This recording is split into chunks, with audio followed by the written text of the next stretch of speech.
Hello student. मोग nursing academy में आपका स्वागत है।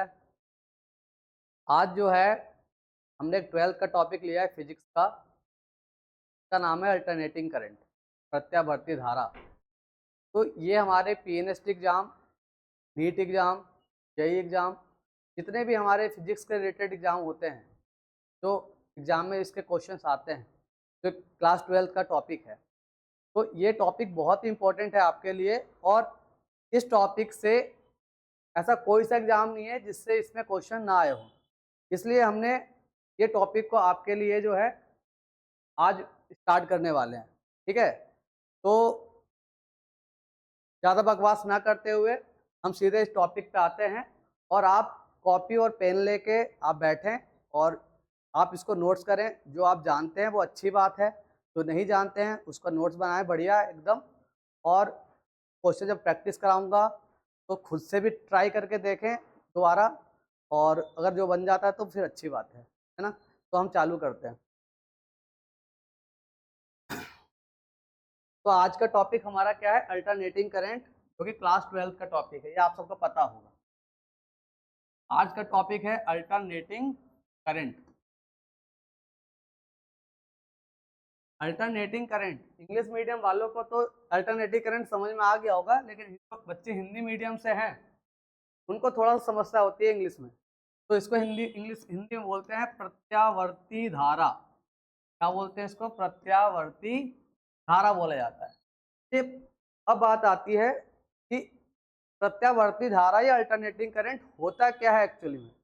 तो जैसे हमने पढ़ा था, अल्टरनेटिंग करंट का शॉर्ट फॉर्म होता है एसी करंट। क्या होता है? एसी। और एक होता है डीसी। ठीक है, तो सबसे पहले हम एसी और डीसी के बारे में समझते हैं। तो डीसी क्या होता है कि जब ये, मान लो हमें यहाँ पे हमने टाइम है और ये करंट है। करंट और टाइम का हमने क्या किया? ग्राफ बनाया। तो टाइम के साथ करंट जो है वो वैल्यू जो है वो चेंज नहीं होगी। तो धारा का मान है, समय के साथ चेंज नहीं होता। तो धारा का मान है, धारा या करंट बोले, तो अगर टाइम बढ़ेगा तो करंट की वैल्यू चेंज नहीं होगी। करंट की वैल्यू चेंज नहीं होती है, ये कांस्टेंट रहती है। ये कांस्टेंट चलती है। तो ग्राफ से भी आपको समझ में आ रहा होगा कि ये जो वैल्यू है, करंट की वैल्यू क्या चलती है? कांस्टेंट चलती रहती है ना। जितनी वो पहले थी उतनी ही क्या चलेगी? कांस्टेंट चलेगी। अगर हम समय के साथ, कहने का मतलब है कि समय के साथ जो है धारा का मान परिवर्तित नहीं होता, मतलब with respect to time current does not change. Okay. दूसरा, जब हम बात करते हैं अल्टरनेटिंग करंट की, एसी की, तो एसी में एक्चुअली होता क्या है कि जब हम टाइम और करंट, या अब इसमें वोल्टेज भी आता है, तो अल्टरनेटिंग सोर्स बोलते हैं उसको। या तो वो करंट होगा या तो वो वोल्टेज होगा। ठीक है। अब जब हम अल्टरनेटिंग करंट या अल्टरनेटिंग वोल्टेज की बात करते हैं, तो ये टाइम के साथ, समय के साथ ये बनाता है पीरियड। क्या बनाता है? पीरियड। मतलब ये पीरियोडिकली चेंज होता है। कैसा होता है? ये पीरियोडिकली चेंज होता है। जैसे अगर मैं यहाँ से बात करूँ कि ये यहाँ बढ़ते बढ़ते बढ़ते एक समय ऐसा आएगा, फिर ये घटना शुरू हो जाएगा। फिर यहाँ से फिर ये घटते घटते घटते एक टाइम ऐसा आएगा कि बढ़ना शुरू हो जाएगा। ठीक है, तो इसको बोलते हैं हम पीरियोडिकली चेंज। और ये जो ग्राफ होता है ये साइन का ग्राफ होता है। क्या होता है? ये साइन का ग्राफ होता है। वैसे अगर हम बात करें, तो ये भी ऐसे ऐसे ऐसे ऐसे चेंज हो सकता है। ये मतलब ऐसा बनाएगा, पीरियड वेव फॉर्म बनाता है। वेव फॉर्म बनाता है। तो जो यहाँ पे ये लाइन जो है ये कट करती है, इसको बोलते हैं हम पाई। क्या बोलते हैं हम? पाई। पाई का मतलब होता है 180 डिग्री, और इसका मतलब होता है 2 पाई। 2 पाई का मतलब होता है 360 डिग्री। इतना आपको समझ में आ गया होगा। जो प्रत्यावर्ती धारा होती है वो समय के साथ चेंज तो होती है, और वो कैसी चेंज होती है? तो एक पीरियड बनाता है, आवर्त बनाते हुए चलता है। और वो कैसा आवर्त बनाता है? साइन के फॉर्म में या कॉस के फॉर्म में। ठीक है, इसलिए इसका जो इक्वेशन हम लिखते हैं वो लिखेंगे I बराबर आई नॉट साइन ओमेगा टी। आई बराबर आई नॉट साइन ओमेगा टी, या आई बराबर आई नॉट हम कॉस ओमेगा टी के फॉर्म में हम इस इस जो वेव हमारा बनाता है उसकी इक्वेशन को हम रिप्रेजेंट करते हैं, उसके समीकरण को हम I बराबर आई नॉट साइन ओमेगा टी, आई बराबर आई नॉट कॉस ओमेगा टी से हम रिप्रेजेंट करते हैं। कितना आपको समझ में आ गया होगा कि जो ये एसी करंट होता है, प्रत्यावर्ती धारा होती है, वो समय के साथ जो धारा का मान होगा वो चेंज होगा। कैसा होगा? आवर्त में चेंज होगा। इतना आपको समझ में आ गया होगा, ठीक है। और कितने एंगल पे कट करता है? पाई। अच्छा, अब ये पाई क्या होता है मैं समझाता हूँ एक चीज। जैसे अपन यहां से ले रहे एक पाई, ठीक है, तो पाई का मतलब हो गया हाफ साइकिल, अर्ध चक्र कंप्लीट हुआ। अब फिर ये क्या हुआ, एक चीज यहां से पाई, अभी यहां से क्या गए, जीरो से पाई गए, क्या गए, जीरो से पाई। फिर ये पाई से 2 पाई जब जाएगा, तो ये अगर ये पॉजिटिव एक्सिस है तो हम क्या करते हैं, इसको हम निगेटिव एक्सिस एज्यूम करेंगे। अगर हमने इसको धनात्मक माना है तो ये वाला जो चीज होगा वो ऋणात्मक होगा, क्योंकि जितना ये ऊपर जा रहा है उतना ही कहाँ जा रहा है, ये नीचे जा रहा है। इसका मतलब जितना वो ऊपर गया तो हाफ साइकिल बना, और अगर नीचे आया तो माइनस साइकिल बना। तो ये फिर से यहाँ पे चला जाता है, तो यहाँ से यहाँ पे गया, इसका मतलब माइनस हुआ। इसका मतलब इसने क्या कर दिया, कंप्लीट साइकिल बना दिया। क्या बनाया? कंप्लीट साइकिल बनाया। तो यहाँ पे जो धारा का मान होता है, अब यहाँ पे 3 तरीके से हम चेक करते हैं इस धारा के मान को। पहला RMS, जिसको बोलते हैं इंग्लिश में रूट मीन स्क्वायर, तो बोलते हैं रूट मीन स्क्वायर वर्ग माध्य मूल, ठीक है। दूसरा चीज होता है आई नॉट, जिसको हम बोलते हैं अधिकतम धारा, इसको बोलते हैं मैक्सिमम करंट, मैक्सिमम या पीक करंट। और एक होता है IRMS, जिसको हम बोलते हैं रूट मीन स्क्वायर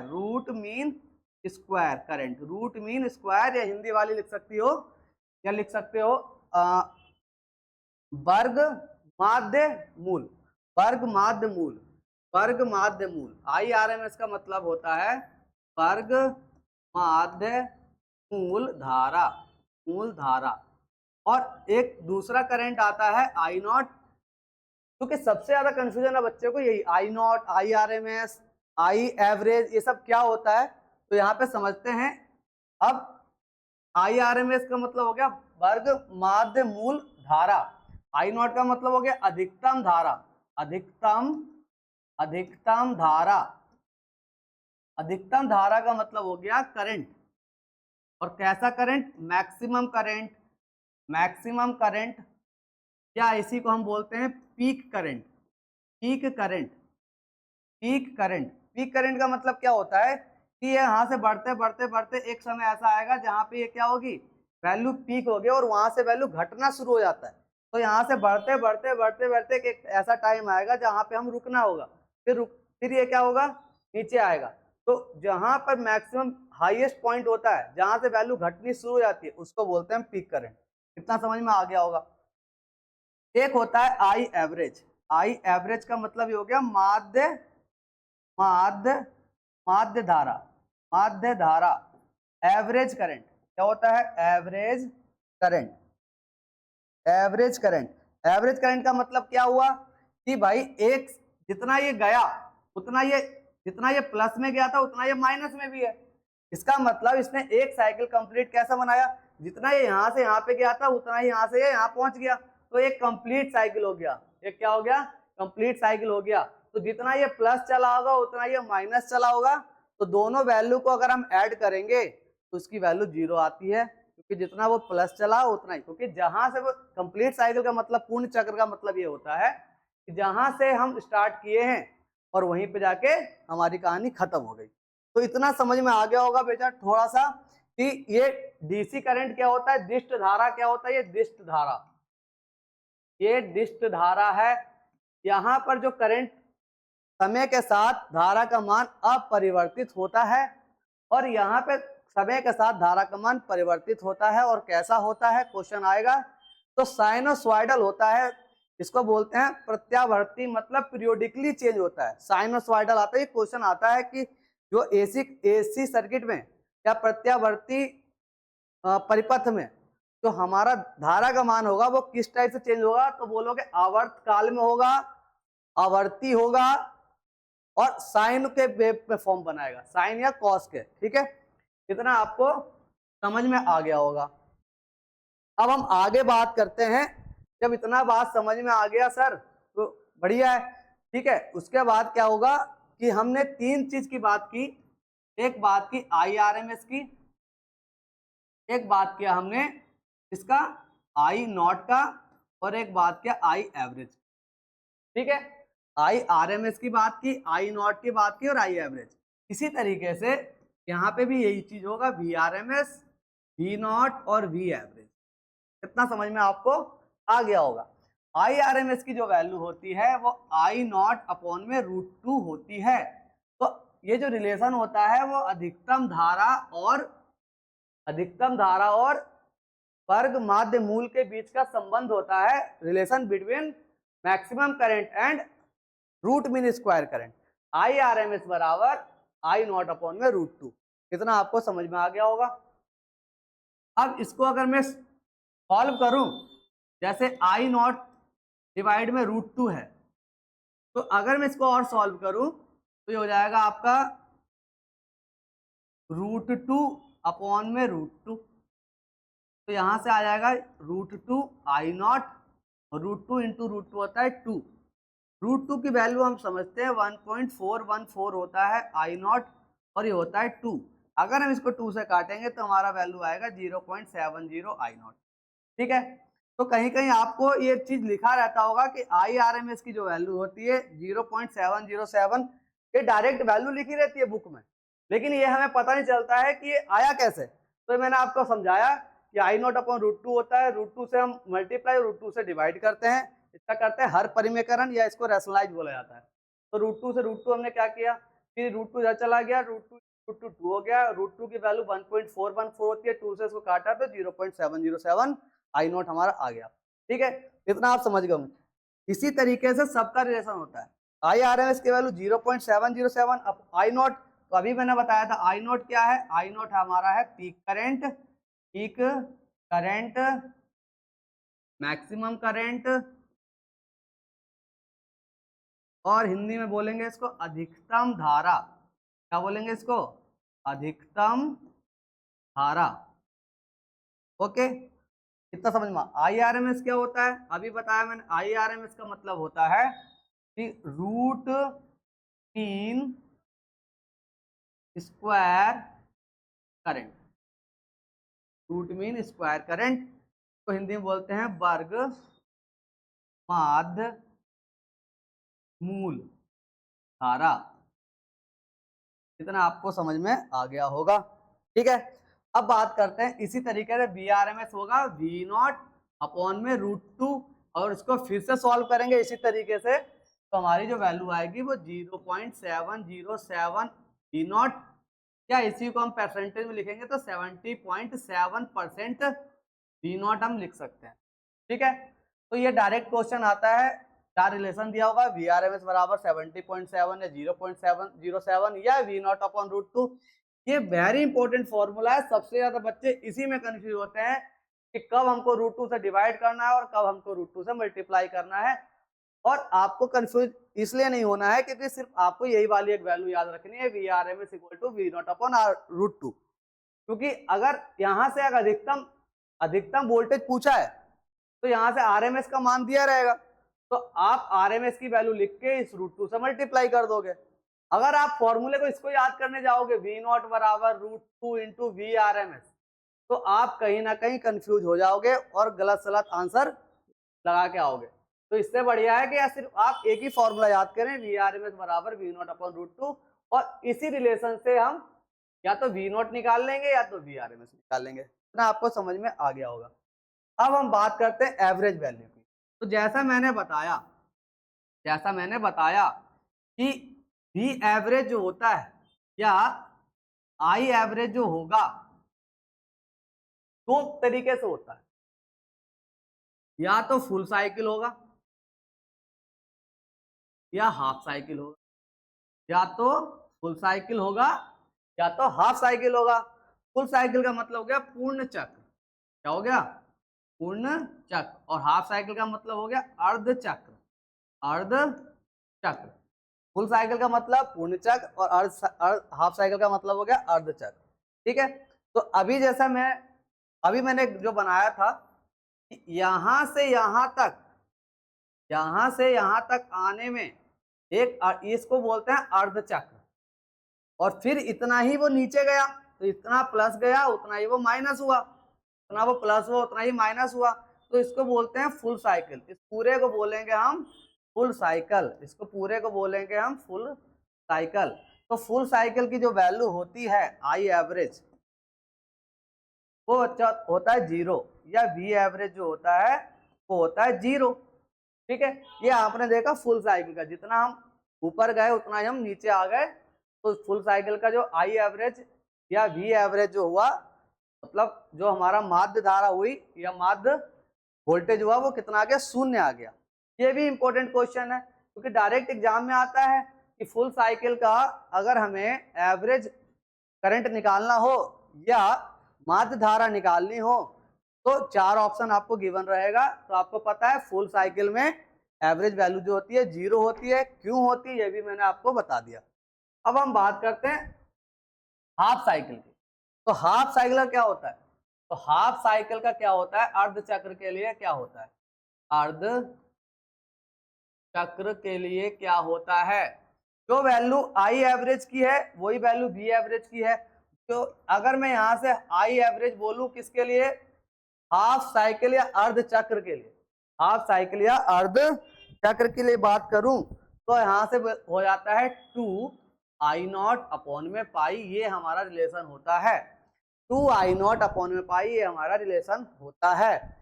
तो I0 आपको पता है, I0 अभी मैंने बताया I0 की जो वैल्यू अधिकतम धारा होती है, तो I0 यहाँ पे अधिकतम धारा हो गया और I एवरेज हमारा माध्य धारा हो गया।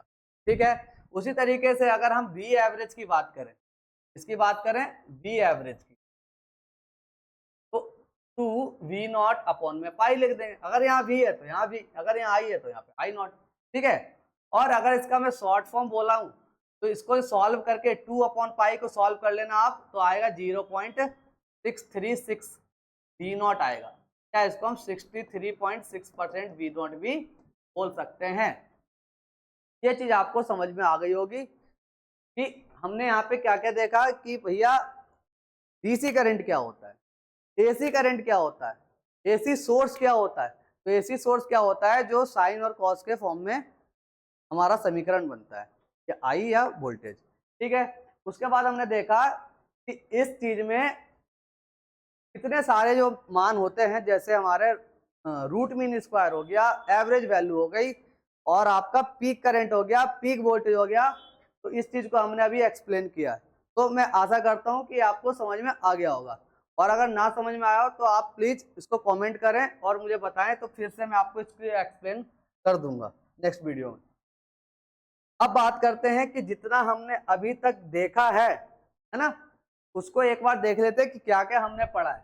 तो मैं यहाँ पे लिख देता हूँ बच्चा रिलेशन, यहाँ पे लिख देता हूँ रिलेशन, रिलेशन या हिंदी में बोलेंगे इसको संबंध, इसको संबंध बोलते हैं। तो क्या क्या हमने पढ़ा अभी, तो हमने पढ़ा अभी कि आई आर एम एस की जो वैल्यू होती है वो I0 अपॉन में √2 है, और हमने क्या पढ़ा, वी आर एम एस की जो वैल्यू होती है वो V0 अपॉन √2 होती है। इसी को अगर हम सॉल्व करके लिखेंगे तो 0.707 I0 या इसी को 70.7% हम I0 लिख सकते हैं। फिर आगे मैं इसी की बात करूंगा तो 0.707 V0 या 70.7% V0 हम लिखेंगे। और हमने क्या देखा, एक संबंध और देखा कि जो आई एवरेज जो होता है वो होता है 2I0 अपॉन पाई, और V एवरेज जो होता है वो होता है 2V0 अपॉन में पाई।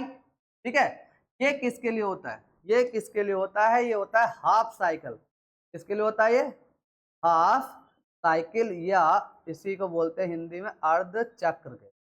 अर्ध चक्र का मतलब बस इतना ही गया है, उसके बाद आगे नहीं बढ़ा, सिर्फ इसने इतना ही किया है, इसका मतलब हाफ साइकिल बना, हाफ सर्कल बन रहा है। ठीक है, अब इसी को मैं अगर सॉल्व करूंगा तो 0.36 I0 और 0.636 बी नॉट।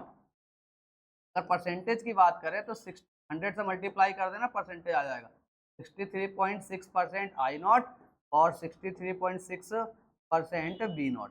कितना आपको समझ में आ गया होगा, ठीक है। अगर मैं फुल साइकिल की बात करूं, इसकी बात करूं फुल साइकिल मतलब पूर्ण चक्र, पूर्ण चक्र की बात करूं तो यहां से जो आई एवरेज आएगा वो कितना हो जाएगा बच्चा, 0, और जो वी एवरेज आएगा वो हो जाएगा 0। जैसा कि मैंने अभी बताया था कि 0 कैसे होता है, जितना वो हाफ साइकिल में गया और जितना वो निगेटिव साइकिल में गया दोनों का ऐड करेंगे तो उसकी वैल्यू हो जाएगी 0, ठीक है। जैसे आप ही सोच सकते हो कि एक टाइप से अगर हम जितना बढ़ रहे हैं उतना ही घट रहे हैं तो हमारे पास मिलेगा क्या, 0 मिलेगा। जितना बढ़ा उतना ही, हमको जितना दिया गया उतना ही हमसे ले लिया गया, तो हमारे पास क्या बचा, 0 बचा। तो यही होता है फुल साइकिल का काम, ठीक है। अब मैं बात करता हूं जब हमने ये चीज पढ़ा, क्या पढ़ा, अल्टरनेटिंग करंट, जो कि हमारा मेन टॉपिक है। अल्टरनेटिंग पढ़ा तो ये हमारा ग्राफ इस टाइप से बना, इस टाइप से बना। तो इसकी हमने क्या क्या चीज नोट किया। एक तो हमने इक्वेशन नोट किया कि आई नॉट बराबर होता है साइन ओमेगा टी और वी बराबर होता है v naught sine omega t, या इसी को हम कॉस के फॉर्म में भी लिख सकते हैं। इसको बोलते हैं अल्टरनेटिंग सोर्स बोलते हैं, या प्रत्यावर्ती धारा या प्रत्यावर्ती वोल्टेज बोलते हैं, ठीक है। इसी को हम तात्क्षणिक धारा भी बोला जाता है। तात्क्षणिक धारा, इसी का हम नाम क्या बोलते हैं, इसी का नाम होता है इंस्टैंटेनियस करंट, इंस्टैंटेनियस करंट, या इसी को हम बोलते हैं तात्क्षणिक धारा, तात्क्षणिक धारा।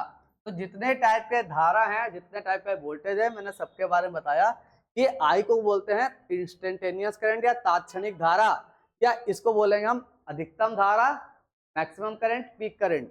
इसी को बोलते हैं हम अधिकतम वोल्टेज, मैक्सिमम वोल्टेज या पीक वोल्टेज, ठीक है। अच्छा, यहां से यहां तक जाने में इसको टाइम तो लगा होगा, यहां से यहां तक जाने में इसको टाइम लगा, तो कितना टाइम लगा, तो इसको टाइम लगा सर टी, तो इसको बोलते हैं हम आवर्त काल। क्या बोलते हैं इसको हम, आवर्त काल बोलते हैं, मतलब टाइम पीरियड, टाइम पीरियड मतलब एक साइकिल कंप्लीट करने में जितना हमें टाइम लगता है इसको हम बोलते हैं टाइम पीरियड।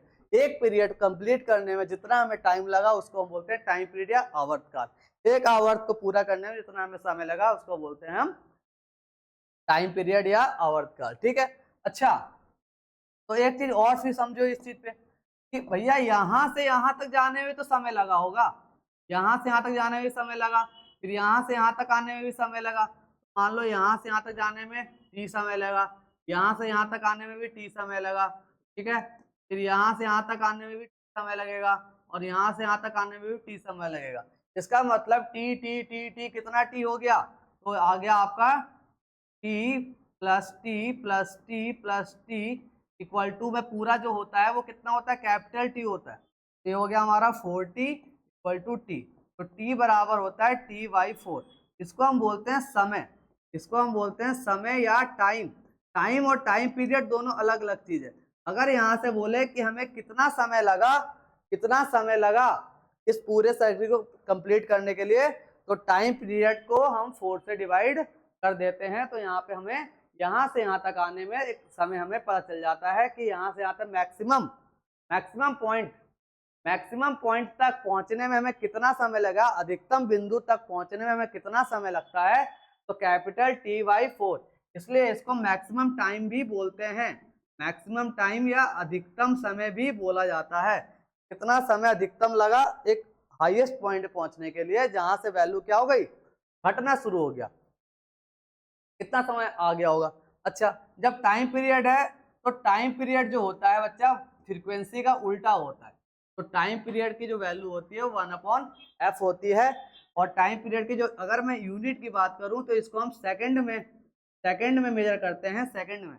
और अगर मैं फ्रीक्वेंसी की बात करूं यहाँ से, तो ये जब टाइम पीरियड फ्रीक्वेंसी का उल्टा है तो फ्रीक्वेंसी भी टाइम पीरियड का उल्टा होगा। तो यहाँ से या तो फ्रीक्वेंसी की इकाई जो होती है यूनिट, या तो पर सेकंड होगी या इसकी यूनिट हर्ट्ज होती है, याद रखना, या तो पर सेकंड होगी या तो इसकी इकाई हर्ट्ज होती है।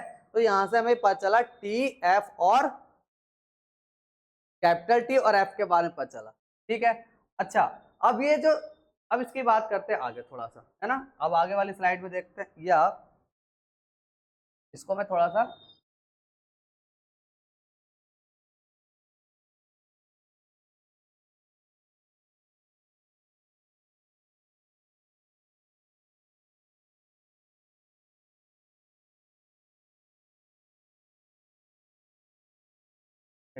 एक मिनट बच्चा,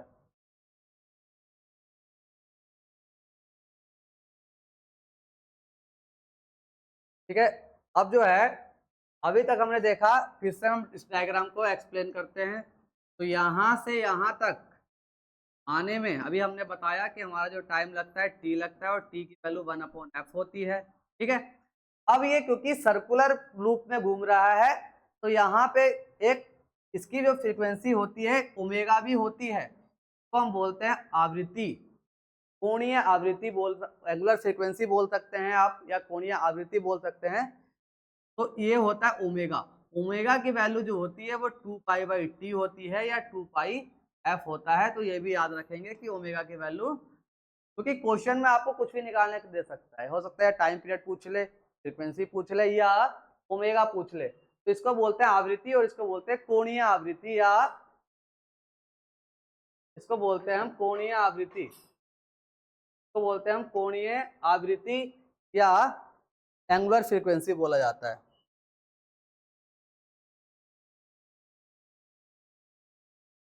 ठीक है, इतना आपको समझ में आ गया होगा, ठीक। अब हम और चीजें इसमें क्या क्या चीज देख सकते हैं कि जब ये बनेगा तो हो सकता है कुछ एंगल लेके बनाए, कुछ एंगल से बनाए, जिसको हम बोलते हैं फेज एंगल। अभी मैं उसको भी एक्सप्लेन करता हूं, फेज एंगल क्या होता है, ठीक है। तो अब अगर ये किसी एंगल के साथ किसी एंगल के साथ कट हो रहा होगा, तो साइन, इसको लिखते हैं साइन ओमेगा टी प्लस में five, sign omega T plus में फाइव 1, ठीक है। और अगर इसी को एक दूसरा भी आ रहा होगा साइन ओमेगा टी प्लस में five 2, sign omega T plus में फाइव 1 और साइन ओमेगा 2 प्लस में फाइव टी, है ना। या इसको अगर हम बात करें ऐसा कि v साइन ओमेगा टी, एक, चलो एक पर काम करते हैं, एक को हम फाइव 1 ले लेते हैं और एक को हम फाइव 2 ले लेते हैं, ठीक है।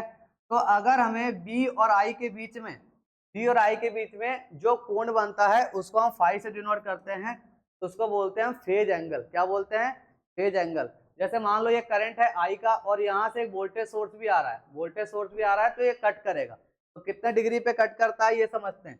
तो V और I के बीच में जो एंगल बनेगा, इसको हमने फाइव 1 ले लिया, इसको हमने फाइव 2 ले लिया, तो इसके बीच में जो एंगल बनेगा उसको हम बोलते हैं फेज, और इनके बीच का जो एंगल का डिफरेंस होगा उसको बोलते हैं फेज डिफरेंस, या कलांतर बोला जाता है। तो फेज डिफरेंस जो होगा वो फाइव 1 माइनस फाइव 2 के बराबर होगा, इसको बोलते हैं फेज डिफरेंस, या हिंदी में बोलते हैं इसको कलांतर। इतना आपको समझ में आ गया होगा, ठीक है। अब हमने क्या क्या चीज सीखा है आज अभी तक? अल्टरनेटिंग करंट क्या होता है, डीसी करंट क्या होता है, इसमें जब साइकिल कंप्लीट होगा तो उसकी वैल्यू क्या होगी, अर्थ साइकिल के लिए कंप्लीट वैल्यू क्या होगी, हमने आरएमएस वैल्यू चेक की, अधिकतम वैल्यू चेक की, और टाइम पीरियड कितना होता है, फ्रीक्वेंसी कितनी होती है, और ओमेगा की वैल्यू कितनी होती है, मतलब एंगुलर फ्रीक्वेंसी, ठीक है। अभी तक हमने ये चेक कर लिया है। अब हम बात करते हैं इसमें आगे, क्योंकि हमारा इतना, देखो एग्जाम में इससे 2 या 3 क्वेश्चन मैक्सिमम पूछ सकता है, तो एक क्वेश्चन जो है इस अभी तक जो मैंने पढ़ाया इसमें से एक क्वेश्चन आपको आ सकता है, ठीक है। अब जो मैं आगे पढ़ाने जा रहा हूं ये बहुत, इससे भी ज्यादा इंपॉर्टेंट है, इससे भी ज्यादा इंपॉर्टेंट है। ये जो चीजें पढ़ाई हैं अभी, ये सब चीजें जो पढ़ाई हैं मैंने, ये सब चीजें जो पढ़ाई हैं, इन्हीं सब का थोड़ा थोड़ा यूज जो होगा वो आगे होगा। इससे मुझे ये बताना पड़ा ताकि आपको आगे समझ में फिर आपको लगेगा कि ये क्या है, ऐसे ये इसको कैसे चेंज करते हैं। जब हम न्यूमेरिकल सॉल्व करेंगे तो और भी अच्छे से एक्सप्लेन हो जाएगा, इस चीज आपके दिमाग में चला जाएगा। तो अब बात करते हैं आगे इसकी। अब जैसे सर्किट है, मैं एक जनरल ले रहा हूं। अब यहाँ पे जब हमने पढ़ लिया करंट के बारे में और वोल्टेज के बारे में, तब अब जो है इसके बारे में पढ़ेंगे